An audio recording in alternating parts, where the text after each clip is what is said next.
ढोकाई येथील शरद पवार स्टेडियममध्ये आंतरराष्ट्रीय योग दिन साजरा करण्यात आलाय। दरवर्षीप्रमाणे यंदाही आमदार संजय केळकर यांच्या संस्कार सेवाभावी संस्थेकडून ढोकाई येथील मिनी स्टेडियममध्ये पतंजली योग समितीच्या सहकार्याने योग दिन साजरा करण्यात आला आहे।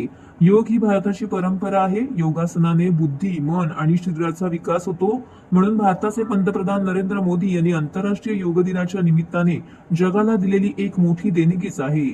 सारे विश्व आपले कुटुंब आहे आणि त्या सर्वांची बुद्धी, मन, शरीराचा चांगला विकास व्हावा या उद्देश डोळ्यासमोर ठेवून योग दिनाची सुरुवात केली गेली। योग दिनानिमित्त शाळकरी मुले, सरकारी ऑफिस व इतर सर्व ठिकाणी मोठ्या उत्साहात योग दिन साजरा केला गेला।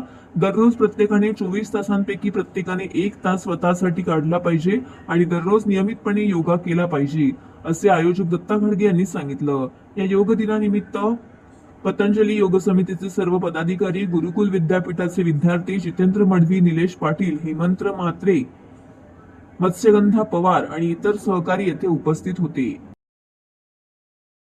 प्रमाणे यावर्षी संस्कार सेवाभावी संस्थेतर्फे हा 11वा आंतरराष्ट्रीय योग दिन साजरा केला जातोय। योग ही भारताची परंपरा आहे आणि ही भारतीय परंपरा पुन्हा जगभरात पोहोचवण्याचं काम आपले पंतप्रधान माननीय नरेंद्र मोदींनी केलेलं आहे। ही भारताने जगाला दिलेली एक मोठी देणगी आहे आणि भारतात जे शासकीय आस्थापना असतील, शाळा असतील किंवा जे काही रहिवासी असतील, सगळ्या ठिकाणी आज योग दिन मोठ्या उत्साहात साजरा केला जातोय।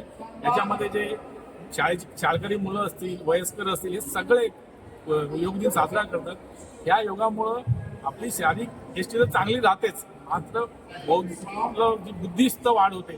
तर ह्या सर्वांग विकास जो आहे या योगामुळे होतो। त्याच्यामुळे योगा हा दररोज केला जातो।